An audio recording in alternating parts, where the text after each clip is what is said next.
Assalamualaikum warahmatullahi wabarakatuh. Alhamdulillahi rabbil alamin, wassalatu wassalamu ala asyrafil anbiya'i wal mursalin wa ala alihi wa sahbihi ajma'in. Subhanaka la ilma lana illa ma 'allamtana innaka antal alimul hakim. Wa la hawla wa la quwwata illa billahil aliyyil azim.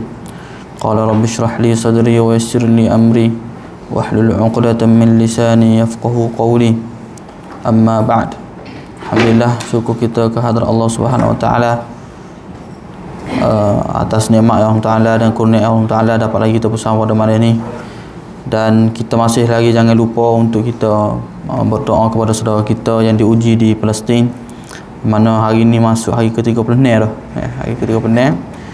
Tapi tidak masih belum ada penyelesaian lagi. Kita harapnya Allah Taala bantu mereka lah. Dan sebahagian negeri ya, antaranya negeri Johor dengan negeri dengan Kuala Lumpur ni waktu tubik untuk baca Qunut Nazilah. Baru tubik lah, setengah negeri itu tubik awal lagi. Setengah negeri pada peringkat awal tu dia tubik waktu tubik untuk baca 7 hari. Ala kulli halnya untuk Palestin ni memang banyak tempat yang sarankan untuk kita baca Qunut Nazilah lah. Jadi insya-Allah kalau Isa ni pula ambil baca pula lagi lah insya-Allah. Jangan duduk sujud dah. Jangan sujud. Jadi insya-Allah kita akan baca lagi lah setakat mana masih berlaku ni, kita akan cuba bacalah sebagai solidariti hak hakikinya hak ni lah salah satunya. Selain daripada pergi demonstrasi ke macam-macam. So confirm hak kita kena solidariti ya doa. Bukan saja pergi demonstrasi tak doa, tapi doa ni hak confirm solidariti hak paling bernilai pada waktu ni, khususnya luar ni. Kalau kita tak boleh nak harap ke siapa-siapa dah. Habis orang dah bincang dah Israel ni. Habis pertubuhan dah, kecil dan sebagainya, NATO nya, UN macam-macam. Semalam baru OIC, walaupun OIC diharapkan daripada sebahagian orang supaya ada resolusi hak lebih kita bagi ekstrim sikit lah, tapi nampaknya masih resolusi yang biasa jugalah. Tapi lagu tu Israel ni, jadi seperti mana disebut oleh sebahagian guru kita nya ialah pada waktu ni tak boleh ada orang dah kita boleh nak harapnya melainkan Allah Taala saja tolong. Cumanya dalam Islam ni jelas lah bab perang ni dua, sama ada kita menang ataupun kita syahid. Kita jangan ialah kita hak terbaiknya kita nak biar benar dengan cara hak paling selamat lah, paling kurang kematian dan sebagainya. Tapi sekiranya berlaku juga, kita boleh nak kata gapo lah, melainkan mereka telah menang ataupun mereka syahid. Sebab ambil cerita bulan ni lah, maksudnya syahid ni orang hak tak faham, atau kita tak faham lah, kita takut. Kita takut, kita tak faham. Tapi orang hak ni dia kepaham lah. Antaranya kita akan tengok dalam peperangan ni bermula istilah sama ada kita menang ataupun syahid ni daripada cerita kita nak cerita malam ni, iaitu cerita ataupun kata-kata yang disebutkan oleh Abdullah bin Rawahah. Dia kata kita ni intaliq bina fa imma ihdal husnayain. Sebab apa ni kita akan tengok dalam cerita Mu'tah ni ramai tentera hak akan lawan dengan Islam. Jadi para sahabat ada berkira-kira untuk kita sama ada kita hantar surat tanya Nabi untuk keputusan dan sebagainya. Akhir sekali Abdullah bin Rawahah ni dia sebutnya, dia kata kita pergi je. Sebab kalau kita nak hantar surat tak tahu lagi siapa. Jadi Nabi SAW sudah tetapkan untuk kita pergi fa imma ihdal husnayain. Dua kemungkinan kita ni, antara dua kebaikan sahaja, sama ada kita menang, imma nasr, dalam sebagai dia sebut imma zuhur wa imma syahadah, ataupun kita mati syahid. Jadi tu kalau lah siapa perhati dalam ucapan bahasa Arab lah disebut dalam ni sahur, kalau sebahagian mungkin kenal lah Abu Ubaidah lah ni kan. Orang tengok sahur Abu Ubaidah ni antara juru cakap rasmi bagi Brigade Al-Qassam. Jadi dia ni habis ucapan dia akan nutup dengan wa innahu la syahid nasrun aw istishhad. Disebut lebih kurang makna hak kita sebut tadi. Itu dia kata sungguh ini adalah satu syahid. Sama ada kita menang ataupun kita mati secara syahid. Bukan harapan besar kita supaya menang dengan keadaan baik, tapi sekiranya kita kalah sekalipun, kita jangan ingat Allah Taala tak kira kosong di sisi Allah Taala. Allah Taala akan kira benda tu sebagai mati syahid lah. Moga Allah Taala mudahlah urusan saudara kita di Palestin lah. Jadi alhamdulillah kita masuk kepada kitab kita ni muka surat yang ke-6. Kita dah cerita habis dah cerita Khaybar, habis dah cerita Ja'far bin Abi Talib. Dalam muka surat ni tu ada atas tu kan. Poin yang ke nombor 2 tu Ja'far bin Abi Talib mari dengan orang yang duduk berhijrah di Habsyah. Yang mana menariknya Ja'far ni lepas daripada ni Nabi SAW akan hantar dia untuk berperang. Di peperang tahun ke-8 tu iaitu Mu'tah tu. Jadi Nabi SAW akan hantar Ja'far ni. Kalau kira-kiranya lebih kurangnya Khaybar, daripada Khaybar tu tak bulan Muharram. Kita letaklah akhir Muharram ataupun awal Muharram Safar ke Ja'far siapa. Sebab Nabi SAW kata ketika mana mari Ja'far, Nabi SAW tengah sedang kelik daripada Khaybar, siapa Ja'far? Nabi kelik tu Ja'far ada di Madinah. Nabi SAW kata, aku tak tahu aku nak gembira dengan mana dengan kemenangan di Khaybar ataupun dengan biqudumi Ja'far, dengan marinya Ja'far. Dia adalah sepupu Nabi SAW yang tak jauh umur dia dengan Nabi. Jadi Nabi suka lama tak jumpa sepupu ni. Kalau kita kira-kira agak lebih kurang 14 ataupun 15 tahun lah. Sebab Habsyah ni, hijrah ke Habsyah ni berlaku tahun ke-5 kenabian. 5 kenabian Habsyah, okay. Tahun ke-5, jadi nak ke 13 tu berapa ada? 13 tolak 7, 13 tolak 5 8 tambah 7 15. Lebih kurang 15 tahun tak jumpa Ja'far ni. Jadi Nabi SAW sebut lagu tu. Nabi SAW kata, aku tak tahu aku nak gembira dengan kemenangan Khaybar ataupun biqudumi Ja'far ataupun dengan marinya Ja'far. Tapi Allah Ta'ala akan uji Ja'far lah. Sehinggalah Nabi SAW sebut kepada Nabi SAW pernah Musa yang kena dan Nabi SAW pernah sebut yang sayang Nabi SAW kepada Ja'far. Nabi SAW kata, ashbahta khalqi wa khuluqi. Ja'far ni, dia ni dari sudut fizikal dia lebih kurang aku, dari sudut akhlak dia pun lebih kurang aku. Maksudnya sayang Nabi SAW kepada Ja'far. Dan Ja'far ni diriwayatkan dia ni antara orang yang suka juga bagi infak kepada orang miskin. Orang baik lah, orang baik. Sepupu Nabi SAW yang baik, yang peringkat awal lagi juga masuk Islam, yang menjadi orang yang pembantu Nabi di peringkat awal siapa lalu ni. Jadi Ja'far ni dia akan mendapat nama, kita akan cerita sekejap lagi. Jadi kita tengok Abu Hurairah kita selesai cerita, iaitu Abu Hurairah ni daripada Daus, daripada nama dia tulis apa ni, nama dia Abdurrahman bin Sakhar. Abdurrahman bin Sakhar. Nama Abu Hurairah ni antara nama yang ulama khilaf panjang. Sebab pertama sekali ialah Abu Hurairah ni dia bukan orang Madinah. Dia biasa orang Madinah. Para ulama ataupun para sahabat dalam riwayat-riwayatnya jarang khilaf nama-nama sahabat-sahabat hak duduk di Madinah. Sebab orang Madinah ni kita kenal lah, orang Mekah, Madinah. Tapi orang daripada luar kadang-kadang dia mari tu dengan nama kita kenal Abu Hurairah dah. Kita kalau orang mari kenal dengan Pak Mak. Pak Mak tu nama gapo kat dalam IC. Tak tahu nama gapo lagi, tengok soleh. Berlaku juga kepada kita kan. Khususnya peringkat dulu. Orang kata kamu nama tak sekung kau gapo kan. Nama tak sekung kat panggil dengan nama hak sekung dia. Dalam atas kertasnya nama lain. Ada cerita lagi, cerita guna IC ataupun surat beranak adik pun macam-macam lah berlaku dulu ya. So benda tu tak pelik lah sebab kita kenal atas nama hak itu. Jadi ulama beza pendapat. Nama Abu Hurairah ni hak sebenar apa? Tapi antara pendapat yang paling sahihnya ataupun paling rajihnya ialah Abdurrahman bin Sakhar Ad-Dausi. Sakhar Sad Khara ataupun SAKHR lah. Abdurrahman bin Sakhar Ad-Dausi. Sebabnya Daus ni dia kawasan dekat dengan Yaman ni, dari bawah. Daripada Bani Daus. Ad-Dausi tu daripada Bani Daus. Baru lalu ada seorang tulis tu di Facebook tu, Daus ni rupanya dia kawasan Abha. Abha ni dia tak sampai Yaman, dia sepadan dengan Yaman. Saudi sepadan Yaman. Abha ni kawasan Yaman. Kawasan yang segar. Jadi mereka ni ataupun kumpulan Daus ni daripada situ. Lah ni kalau siapa-siapa cekak kat kalau pergi Saudi kat teragi tanya Mutawi. Tak ada kau pergi Abha. Lah ni boleh kerja lama kan. Tapi duit belaka tu. Jadi kawasan Abha, hangpa ingat dulu dekat dengan dah masuk dalam Yaman dah. Sebahagian dia sebut di kawasan Yaman juga dah. Cuma kawasan sebelah sinilah. Jadi Abdul Rahman bin Sakhar ataupun Abu Hurairah ni adalah orang yang paling banyak meriwayatkan hadis daripada Nabi sallallahu alaihi wasallam. Jadi apabila dia mari Madinah, dia mari tahun berapa? Tahun ke-7. 7 8 9 10 11. Paling banyak pun 5 atau 4 ataupun 5 tahun dia duduk dengan Nabi. Tapi dialah orang yang paling banyak meriwayatkan hadis. Sebab apa? Sebab memang dia ni antara orang yang duduk asrama Masjid Nabawi.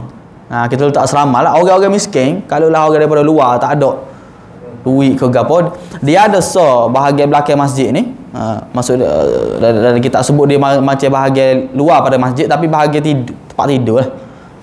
Bahagian belakang.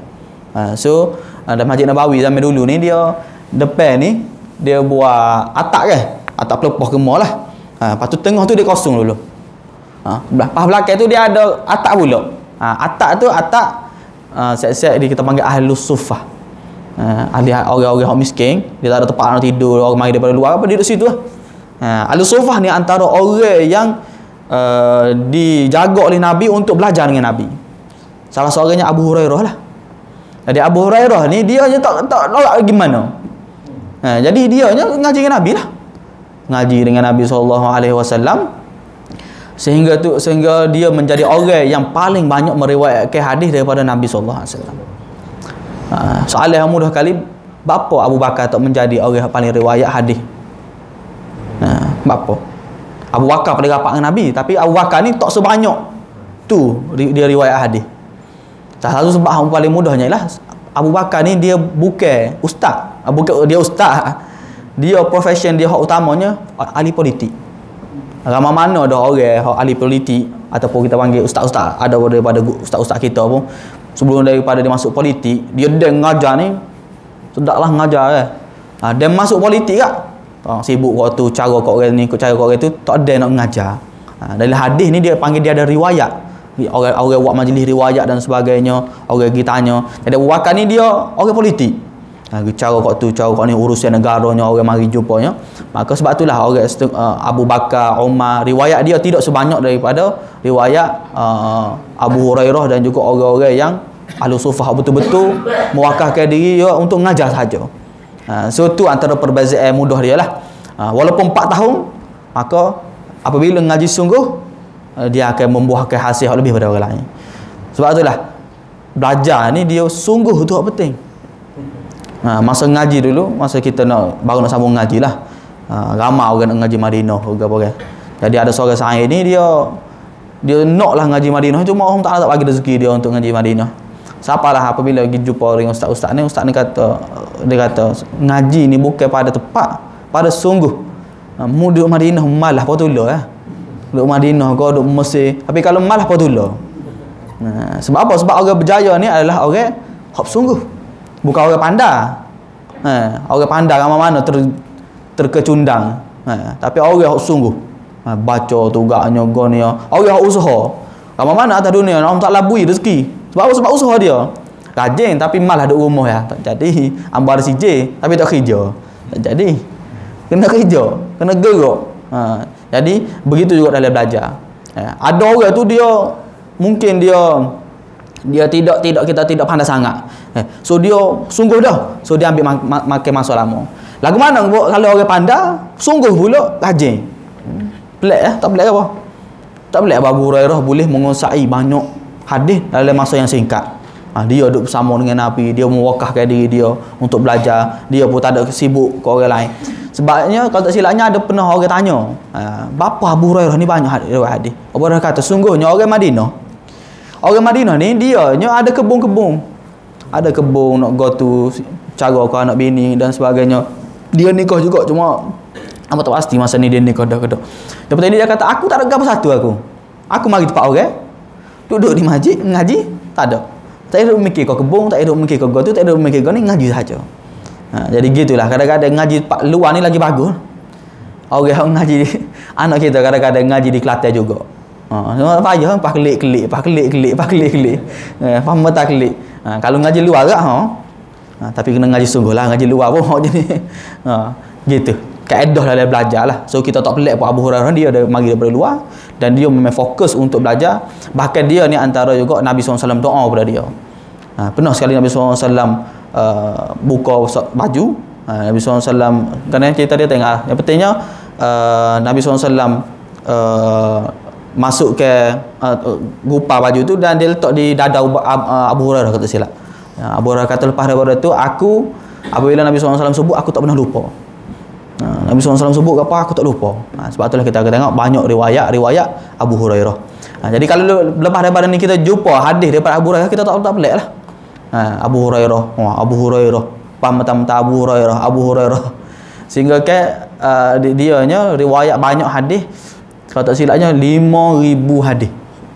5,000 lebih hadis. Dia paling banyak sekali meriwayatkan hadis dengan sanad dan juga matan lah. Cuma tu ada perbincangan yang lebih ilmiah lah. Sebab apa kita penting nak tahu pasal Abu Hurairah? Antara keraguan yang ditimbulkan oleh orang baratnya ialah apa hadis ni banyak daripada Abu Hurairah. Dia tak puas hati. Dia tak puas hati ni dia nak pergi kepada orang yang meriwayatkan hadis ni. Dia akan serai. Sebab dia tak nak serai dah bawah ni, dia serai hak peringkat atas. Cara orang barat. Dia akan serai kitab-kitab hak penting, kitab-kitab sahih, dia akan serai kitab sahih Bukhari ke apa. Jadi apabila kita tak cerak lagu tu, pakar kita pening. Dan bila kita faham melek, so kita tidak akan merasa pelik lah. Boleh. Jadi kita masuk tahun ke-8. Jadi tahun ke-8 ni antara benda yang paling besar yang Nabi SAW buat ialah Nabi SAW utus ke Ghazwah Mu'tah. Ghazwah tu maksudnya peperangan. Di peperangan Mu'tah ni mana lah ni? Mu'tah ni di Jordan. Sapala ni nama tempat dia pun dipanggil Mu'tah. Jangan silap dengan Mut'ah. Bahasa dengan Mut'ah. Apa Mut'ah? Kahwin hak Syiah tu. Kahwin kontrak Syiah tu. Tu Mut'ah. Ni semangat nak cerita ni peperangan Mut'ah. Jangan malu kau orang. Peperangan Mu'tah. Ada sikit je tu. Tu Mu'tah ni tu Mut'ah. Peperangan Mu'tah. Mim hamzah ta marbutah. Lepas tu ni ada lagi memang ramai lah orang pergi belajar di University Mu'tah di Jordan. Masih ada. Jadi daripada Madinah ke Jordan lebih kurang kita kata 1,000 kilo, 1,200 kilo lah sama-sama orang ni, 1,100, 1,200. Jauh. Ni peperangan paling jauh Nabi SAW pernah hantar, paling jauh Mu'tah ni. Sebab tahun ke-9 Nabi akan hantar ke Tabuk 700 kilo. Ni Mu'tah ni paling jauh. Jadi Mu'tah ni adalah tepat di bawah Rom. Kita panggil ni Syria lah, ataupun Jordan, Syria dan sebagainya tu. Itu adalah kawasan bawah pemerintahan Rom pada zaman Nabi. Masa Nabi mati, Nabi tak ada perintah apa situ. Nabi perintah bawah pada tu. Siapalah ke Yaman. Tapi atas Nabi SAW tak ada nak kuasai. Dalam masa cerita Aqsa ke apa ke, barulah kita duk dengar baliklah cerita-cerita. Banyaklah ni orang duk buat kuliah pasal Aqsa dan sebagainya. Hak betul-betul kita akan tahu Rom ni ialah pada zaman Umar nanti.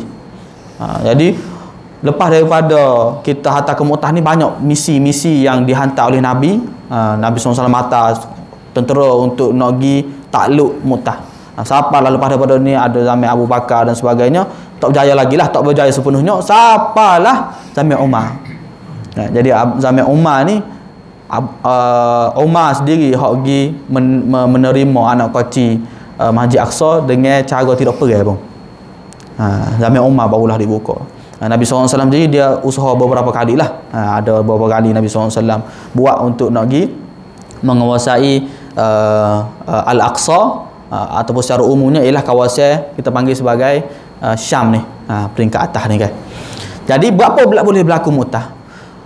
Mu'tah berlaku disebabkan ada seorang raja di nama di Balqa. Kawasan tu satu pemerintahan ada di sebuah negeri di bawah Rom tu kita panggil Balqa. Jadi nama dia nama apa tak mari. Jadi dia nama Al-Ghassani, ada nama belakang. Al-Harith. Al-Harith bin Amr Al-Ghassani kalau tak silap. Jadi Nabi SAW kalau kita ingat balik, lepas daripada Nabi Hudaybiyah, Nabi banyak hantar surat. Nabi banyak hantar surat-surat kepada pemerintah supaya nak ajak paling kurang kalau tak boleh nak masuk Islam baik. Yang sebenarnya kita dengar cerita Nabi SAW hantar ke Mesir, maka dia hantar hadiah. Maksud dia baik lah. Walaupun dia tidak pergi, tapi dia baik. Hak ni Nabi SAW hantar seorang duta. Bahasa lah ni duta. Maksud Nabi SAW hantar duta, dia buat ke apa? Dia pergi bunuh duta. Sebab aturan ni ataupun etika duta ni siapa lalu ni? Gapo-gapo berlaku duta tak boleh gosek. Immunity duta ni tinggi. Berlaku apa ni? Berlaku perih lah ni, jelas ni lah ni terkini ni kan. Benda pertamanya kita akan buatnya desok supaya duta klik. Jangan bunuh. Bunuh memang istihar perih lah. Tapi kita akan desok duta ni mula-mula sekali. Tapi pembunuhan duta adalah sesuatu yang tidak beretika langsung. Siapa lalu ni? Jadi gapo hak Ghasani ni buat? Bunuh duta. So benda besar lah. Jadi Nabi SAW pun arah kepada para sahabat kumpul 3,000 orang untuk nak pergi hantar ke Mu'tah untuk nak pergi perang.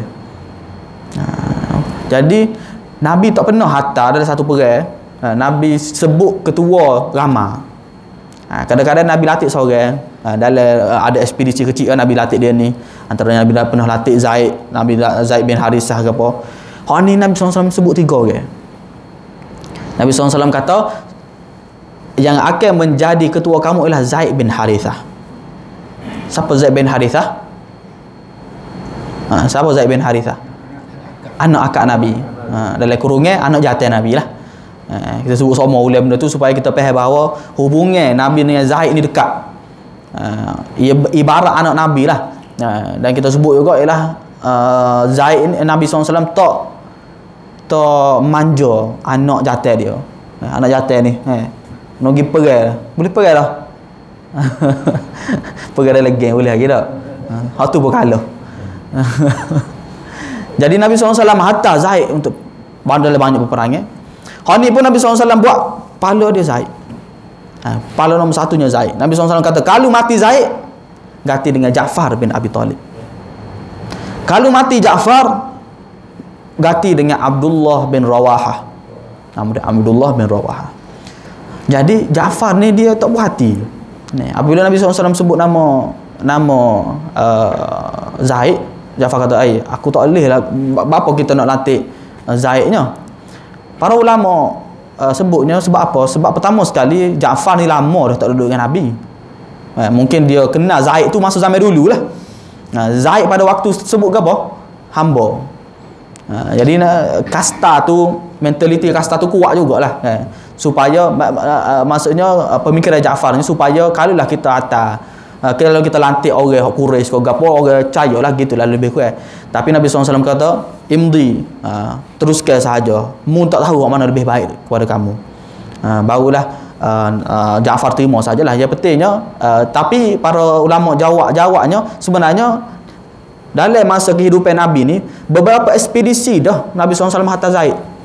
Nabi SAW hantar Zaid di hampir 5 ni jadi ketua untuk ekspedisi kecil ya. Nabi latih dah. Tak pelik pun Nabi SAW nak latih Zaid.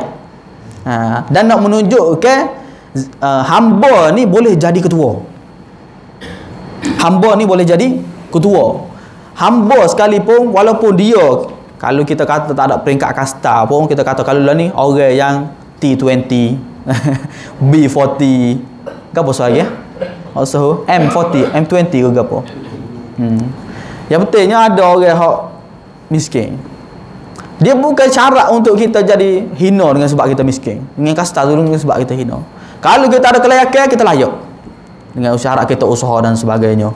Sebab itulah mentaliti ni lah Islam nak sampai kepada kita. Jangan positif, negative thinking siapa sekalipun. Ramai mana dah kita tengok orang susah kan, anak jaya, orang susah anak berjaya ni ramai sangat dah. Tu dalam konteks hak lebih mudah lah nak sebutnya. Jadi hak ni pun dari sudut ilmu, dari sudut kepimpinan, kalau dia layak tak pelik daripada siapa pun dia. Banyak dalam ilmu khususnya dalam ilmu khususnya ramai daripada orang bisa ni ialah orang kadang-kadang orang hamba. Orang hamba. Antaranya pernah berlaku pada zaman Umar. Zaman Umar kan? Tengok zaman lepas daripada tu Umar kata silap, betul lah Umar. Jadi Umar ni dia nak pergi ke Mekah. Dia lantik dah seorang dia punya sahabat di Mekah. Cuma kebetulannya kawan ni lagi mai di Madinah, temu tengah jalan. Habis tengah jalan, Umar tanya kepada saing dia ni, mu tinggal siapa? Mu latih siapa sebagai, kita panggil apa lah ni istilah dia? Paku. Abdullah bin Abza. Umar tak kenal pun Abdullah bin Abza ni. Siapa Abdullah bin Abza ni? Jadi sahabat ni kata sungguhnya dia ialah antara orang yang paling pandai daripada kami. Barulah Umar terima. Jadi daripada hamba pun boleh jadi ketua. Jangan bukan syarat kita ni kena bisa kena orang daripada T20 baru boleh jadi. Tidak syarat dia. Jadi Nabi SAW lantik hamba, iaitu mentaliti orangnya panggil hamba lah, iaitu Zaid bin Harithah sebagai ketua nombor 1.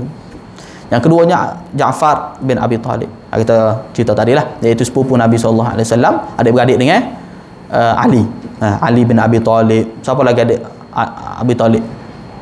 Ummu Hani bin Abi Talib. Itu adik-beradik Abu Talib lah, anak kepada Abu Talib ni. Nabi SAW latih seorang lagi ialah Abdullah bin Rawahah. Jadi Abdullah bin Rawahah ni dia adalah seorang pemuisi. Ambo tadi duk ngajar dengan budak-budak pun duk mikir kita lah ni sebab kita payah nak cerita ke budak-budak tu sebab seni tu hilang. Seni ni mudah sekali ialah dari sudut nak kecek belapik tu hilang. Kecek belapik ni seni. Bagai kera di kera di hutan disusukan, anak di rumah kelaparan. Tu adalah seni lah. Budak-budak lah ni seni gitu tak faham sebab apa? Sebab dunia lah ni dunia nak direct. Khususnya orang cerita pasal TikTok ni nak maklumat tu. Tak usah dah berapik ke apa. Kalau kita baca syair ataupun sajak sama sains tak faham lah budak-budak ni. Kita pun tak faham. Tapi nak ayatnya seni tu kan. Orang dulu nak ayat betapa seni ni sebab dia banyak interaksi dengan alam kan. Dia banyak duduk merenung, mikir. Tu biarlah kreatif tu. Sebab itulah orang Arab khususnya pada zaman Nabi SAW adalah zaman kegemilangan bahasa. So kalaulah dia sepak bahasa muda, kalau sepak batu pun tubik syair. Ayatnya bisa yang bahasa. Tapi sebelum daripada ni kita tengok pun ayat ambo nak ceritanya ialah dari sudut seni ni dia boleh naik, dia boleh turun. Naik boleh turun. Orang dulu kita kreatif. Maksudnya dari sudut patung dan sebagainya. Ramai orang boleh patung. Soholah patung dulu ni. Lah ni ada budak-budak mana boleh patung. Sebab dia belajar patung orang sesak daripada Asih ni. Asih Syami Sazli tu kan. Budak-budak dia ikut patung orang sesak tu tak pakai sesak. Orang nak berhibur je dengan Asih ni. Lama-lama kau ikut patung dia, salah lah kitanya. Habis seni dalam patung tu tak ada. Semakin lama semakin hilang, semakin lama semakin hilang gitulah. Banyak faktor lah. Jadi hal ni pun dia adalah orang seni. Dia adalah orang yang pandai kecek. Jadi dia 2-3 perkara dia akan sebut. Masa ni apabila dia dilantik tu dia sedih. Dia sedih tu aku tanya, "Ma you bekik? Gapo menyebabkan kamu sedih ya Abdullah bin Rawahah?" Abdullah bin Rawahah ni orang yang peringkat awal lagi masuk Islam. Dia ni masuk, dia orang Madinah. Tapi dia ni masuk kita panggil apa ni? Bai'ah Aqabah. Masa Nabi SAW nak survey orang Madinah kan. Dia ni antara orang terlibat dah. Perai lepas tu pun dia pergi banyak perai dia pergi. Dia juga antara nakib di Madinah. Masa peringkat awal lagi. Orang pandai, orang bisa, orang terawal lagi masuk Islam. Banyak pahala dia. Jadi orang hebat. Jadi apabila dia dilantik tu dia sedih. Dia jerit. Orang tanya, "Ma you bekik, gapo menyebabkan kamu jerit ni?" Dia kata, "Sungguhnya mu jangan ingat aku sedih ni sebab aku mati patut aku tak boleh nak jumpa sekmu, bukan. Tapi aku teringat dengan satu ayat Quran." Dia kata, "Aku teringat Allah Ta'ala berfirman, wa im minkum illa wariduha kana ala rabbika hatman maqdiya." Dia teringat ayat Quran ni, dia kata, ayat Quran ni kata, "Wa im minkum illa wariduha." Dan tidak ada daripada kamu ni melainkan mu akan lalu sirat.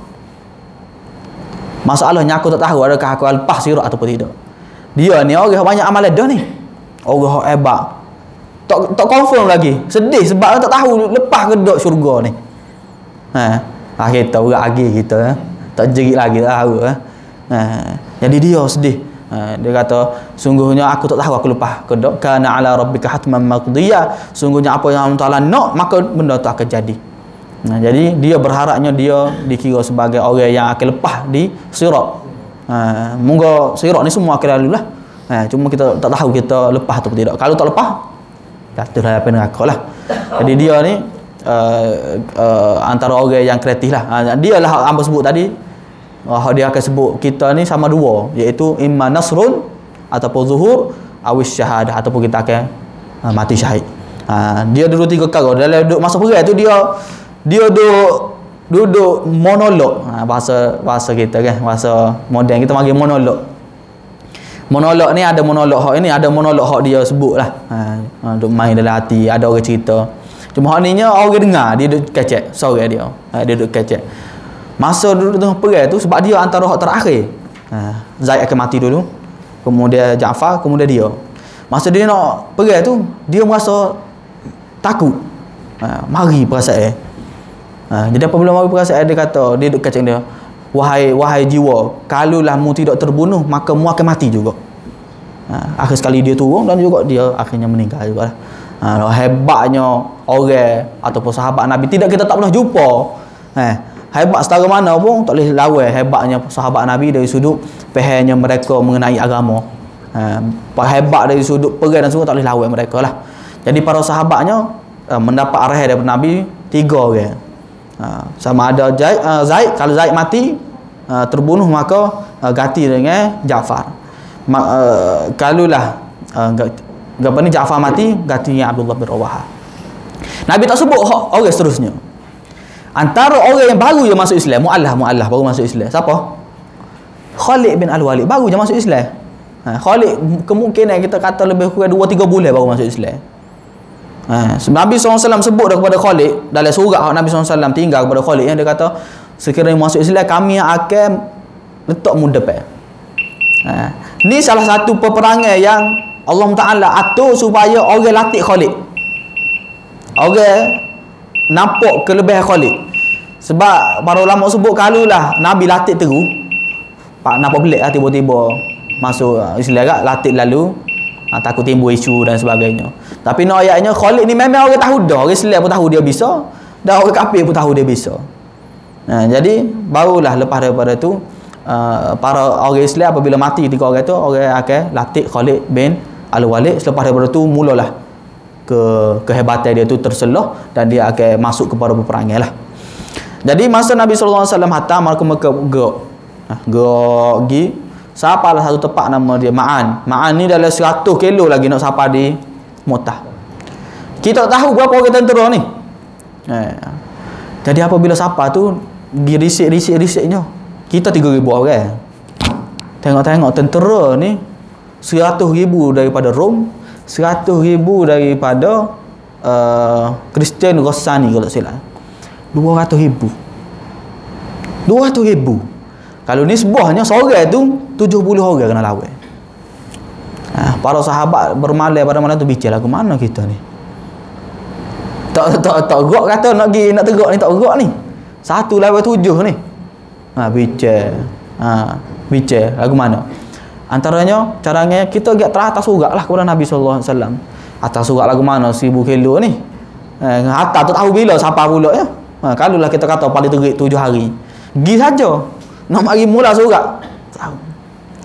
Barulah tubiknya semangat, kata-kata semangat yang ditimbulkan disebut oleh Abdullah bin Rawahah. Dia kata intaliku bina, kita gerak sahaja. Sesungguhnya 2 aja kita ni, imma zuhur, sekira sama ada kita menang, awis syahadah, ataupun kita akan mendapat mati syahid. Maka pada esok ke tu, maka mereka pun pergi berperang. So lagi tak apalah, kita cerita dulu. Habis dah sikit lagi. Boleh ke? Boleh dah. Jadi apabila perang, mula-mula perang Zaid mula-mula mati perang. Tak boleh lah. 200,000 dengan 3,000. 200,000 ni kalau sekolah kita kata 300-400 orang. Berapa kali ganda tu? Ramai. Perempuan yang baru ni, perempuan yang demonstrasi tu, apa 200,000 ni? Ramai 200,000. Jadi apabila perang tu, maka perang mati Zaid. Mati Zaid ni maka kita panggil apa ni? Panji tu diambil bendera tu diambil oleh Ja'far bin Abi Talib. Ja'far ni seperti mana kita pernah sebut rasa-rasanya, iaitu Ja'far ni apabila dia perang, sampai satu masa dia perang, dia berasa takut dia lari, dia kerak kaki kuda dia turun. Apabila dia, supaya dia tidak lari lah, dia nak pergi perang. Jadi apabila dia kena tu, dia kena kerak tangan kanan dia. Kerak tangan kanan dia. Habis tak ada tangan kanan, ganti tangan kiri. Pegang pula dengan tangan kiri. Adalah lebih tangan kena kerak tangan kiri. Dia pegang dengan Adudah ni body. Hak lebihan dia peluk. Dia peluk. Sampailah akhirnya dia terbunuh mati juga dan diambil oleh Abdullah bin Rawahah. Jadi Ja'far ni lah kita pernah sebut sebelum daripada ni, apabila orang pergi cek jenazah dia, orang ceknya ada hampir, ada riwayat sebut 50, ada sebut 80, 90 luka. Daripada pedang, ada tombak, ada macam-macam ada. Hak menariknya, tak ada langsung pun luka dia daripada belakang. Tak ada langsung daripada belakang.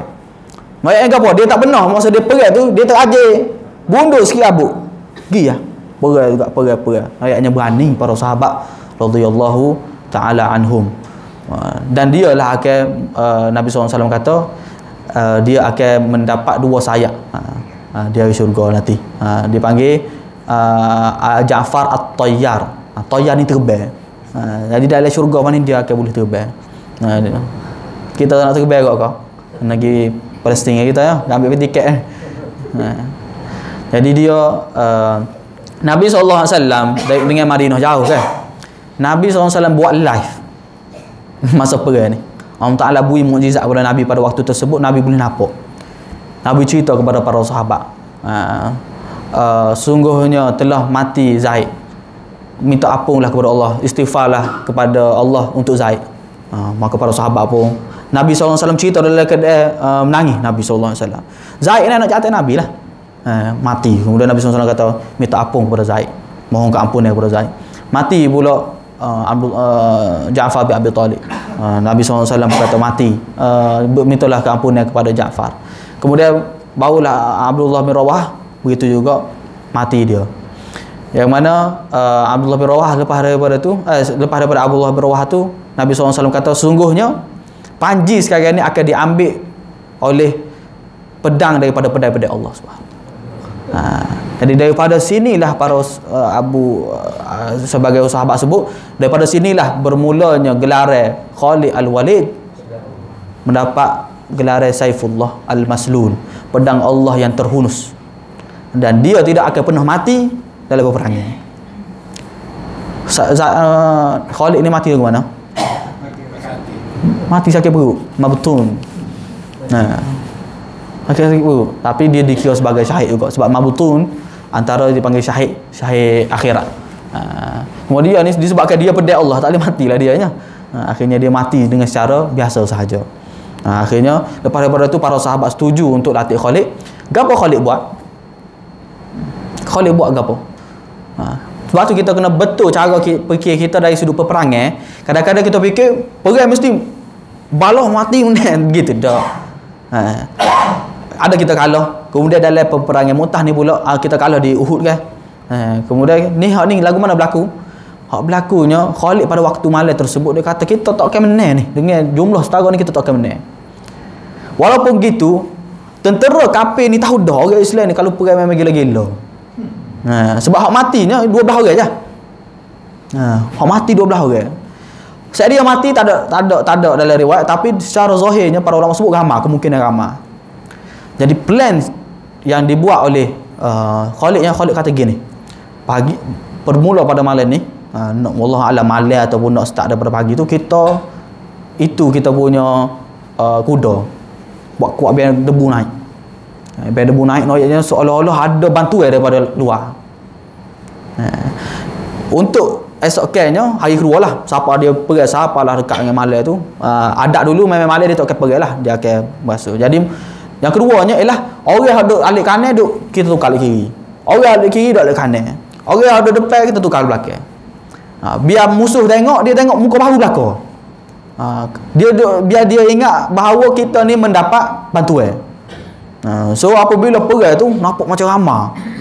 Jadi Khalid daripada ramai tu dia bukan upah sebenarnya, dia berundur. Dia berundur. Tentera musuh untuk mai perang-perang. Dia ingat ke Khalid upah supaya mereka ni pergi belakang. Akhirnya mereka pun juga berundur. Akhir sekali perang ni habis dengan apa? Habis dengan berundur. Jadi kadang-kadang sebab tu kita nak kena fikir betul cara fikir kita. Perang ni tak semuanya mati. Yang menang kalah. Ni kesimpulan ataupun penghabisan dia ialah final dia ialah berundur. Kita berundur. Dah ada Tabuk menarik lagi. Kita menang kalah Tabuk. Tabuk kita menang kalah. Tabuk sahabat Nabi pergi, tentera musuh pun tak ada. Dia apabila tak ada, kita duduk dalam beberapa minggu. Akhirnya tak ada tentera ke apa, klik semula. Tak ada perang pun. Tak ada perang pun. Supaya kita boleh fikir betul cara fikir kita, dia suruh perang kita mikir mesti ada dua tentera dah. Macam ni pun akhirnya Khalid ambil keputusan untuk berundur.